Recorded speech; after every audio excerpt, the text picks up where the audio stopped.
Welcome to Resilience Redefined. I'm your host, Michael Ostrolenk. This show is about building better humans, institutions, and systems. On the show, I'll be interviewing many different experts from across many different fields, including human optimization, health and fitness, team building, mind-body medicine. In the institutional space, we're looking at different institutions and how we can create new ones, new models and maps, including in medicine, in education, in intelligence community, in law enforcement, in the military, especially in the special operations community. Thanks for being here and enjoy the show.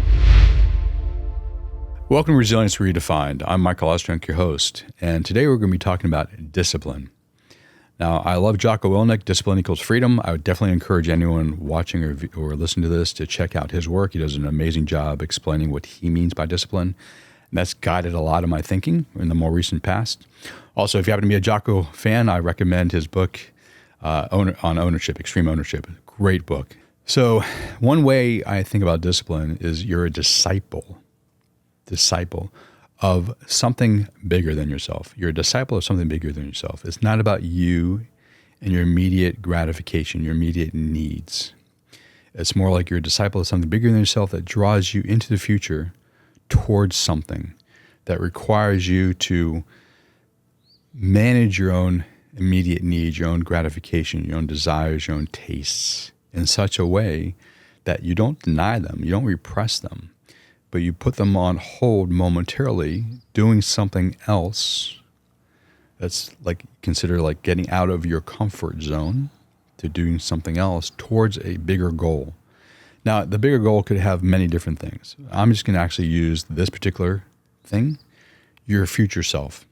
Your future self is this discipleship of yours that you're working towards. You're a disciple of something bigger than yourself. What it is your future self. Your future self is calling you forward to act in a certain way. Those certain ways require you to do certain practices on a daily basis. Those practices are time commitments. You're actually giving up time for your future self. Like you're literally looking to the future. Your future self says, I want you to show up this particular way in your life. Perhaps it's maybe more intelligent. Maybe you're being disciplined on your studies. Maybe it's to be more physically capable. You're being disciplined on your physical training. Maybe it's to be more healthy. You're being disciplined on the food you consume and your sleep, your stress management. Whatever the disciplines are, in this case, you're a disciple for your future self, inviting you into the future to be a certain way, to show up a certain way in your life. That requires you to engage now differently than you would if you didn't have something in the future calling you forward.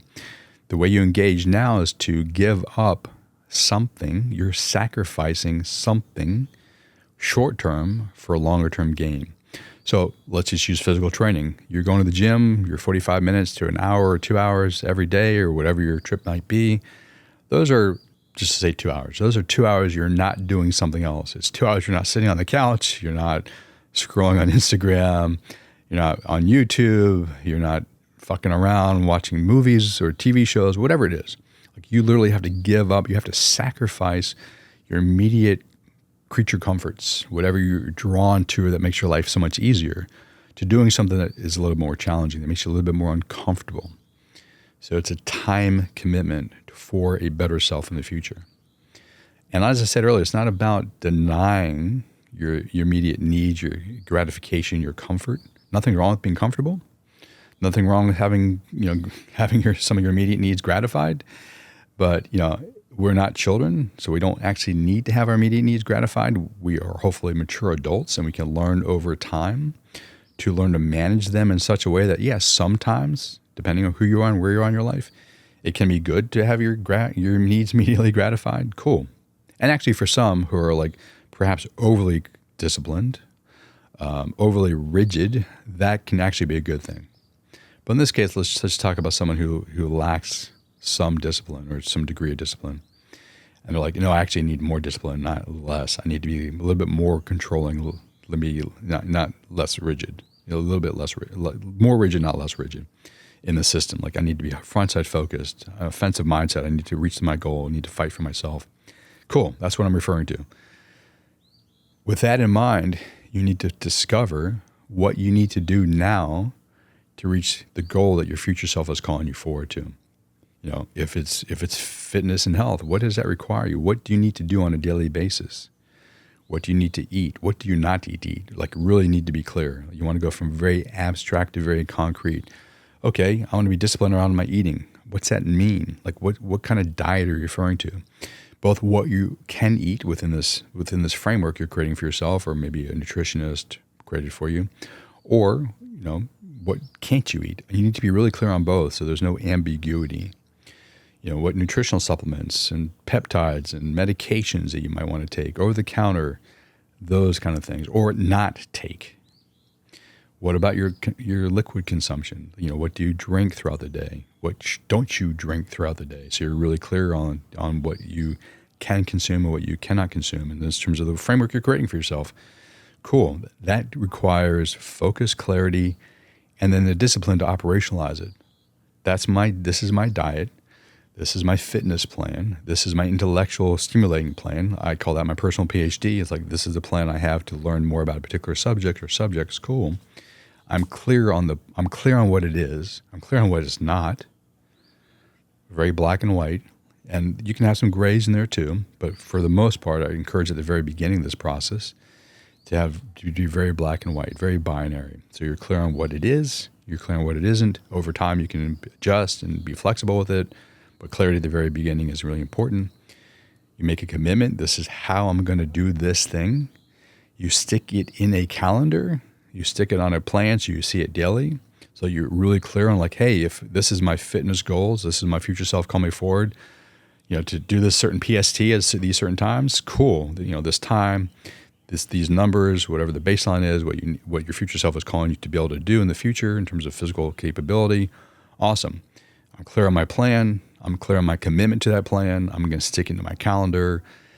Part of discipline for me is not only the kind of intrinsic motivation, like, this is what I want to do. This is a high value of mine, which is really important.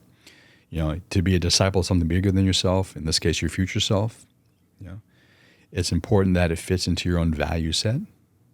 If someone else tells you this is who you are in the future and this is who you need to be, and you don't believe that in yourself as kind of intrinsically motivated, you might start well because you have the kind of the social pressure, but most likely you're going to fall off. So this does require you to be intrinsically motivated and clear on, this is something I want to do for myself, not necessarily something that other people want me to do. Now, it's great if you have social support, and there's nothing wrong with people encouraging you to do certain things and you going, wow, that's a great idea, and that it lives within my value set. Cool. It is intrinsically motivating for me. Awesome. And we're relational creatures. So being disciplined, being a disciple of something bigger than yourself, being a disciple of my future self, call me forward, is wonderful. Like, there's an attractor being call me forward. I'm clear. I'm committed. I put it into my calendar. I'm very clear on the distinction between what it is and what it's not. I'm moving forward. I'm intrinsically motivated. Awesome. And as social creatures, let's get the support we need from those in our lives. Nothing wrong with having a community of practice who helps encourage you and support you and challenges you to keep to your commitments to yourself, to continue to be disciplined in various aspects of your life. So, if you're married, and hopefully your spouse can play that role. She or he can know what you're committed to do, understand your discipline, understand what you're working towards. In this case, calling your future self, calling you forward to live a certain way, to engage in the world daily in a certain way. So he or she can understand your clarity, your distinctions. Awesome. Your commitment, this is what I'm committed to do. This is the future of me I'm creating. Clarity on what that looks like, what that sounds like, what that feels like. Here's the daily disciplines I need to do to ensure that that becomes a reality. And this is how I'm sticking to my calendar. And honey, I would love your support. And then you have that conversation with your partner. Like, what does that support look like? And what happens if you fall off the path? What would you like them to do for you? It's really important to have that conversation, those kind of agreements with your partner. Like, so he or she knows how you want to be supported. Do you want to get slapped on the butt and telling, hey, great job, or slapped on the butt and saying, hey, I think you didn't do so good. Let's have that conversation about what's going on for you right there. Cool. Do you want to hit by a 2x4? And I don't literally mean being hit by a 2x4, but some people like much more direct, what I would call like grandfather Zen approach versus the grandmother Zen of kind of coddling and supporting and loving and comparing compassion. from a much softer place. Nothing wrong with that. Some people like that. That's the kind of support they need for their disciplines. Awesome. Others might more need the grandfather approach, which is hit them with a stick to wake you up. At SEALFIT is much more the grandfather approach. You kind of get yelled at, encouraged strongly, like more the drill instructor kind of approach. Awesome. Some people love that. Some people need that. If that doesn't work for you and you need the softer approach, you need to let your partner know how you want them to show up for you, to support you, so you can remain disciplined in your life. And it's not just necessarily your romantic partner. Maybe you have some friends, some colleagues who you invite in to help you be accountable to. Same conversation needs to take place. They need to know the clarity, the clear distinctions, so they can kind of keep track of these things. Awesome. They need to know your commitment. What are you committed to do? What are you committed to do? What's the discipleship that you're doing? Who's calling you forward? What's the thing bigger than yourself? So they can see your progress over time that you're making it, and then hold you accountable and support you in that as well. And then your daily disciplines. What do you need to be doing on a daily basis? Awesome. And then how you're putting it to your calendar to make sure you operationalize it as well. So you can have a friend, you can have a coach. Like I do that with clients all the time. If you actually need support, want support to be disciplined, that's fine. Ultimately it has to be intrinsically motivating. Cool. And also, like I said earlier, it's also important to have a community of practice that supports you, encourages you, holds you, held you, beats you, whatever you need to stay on track so you can meet your goals, so you can be the kind of person that you're working towards, your future self in this case. So that is one of the ways I think about discipline. If this podcast has been of interest to you, please leave a great review for us. Like us on various social media platforms. And if you're interested in working with me to help you find out what to be disciplined about, to find out what your why is, that you want to have the clarity, you want to have the commitment, you want to have the discipline, you want to have the practice, you want to operationalize it, and you want to create yourself into the future that you are becoming through this process, one of the many things I do in my coaching work, please reach out to me, michael@ostrolenk.com, and we can set up a discovery call.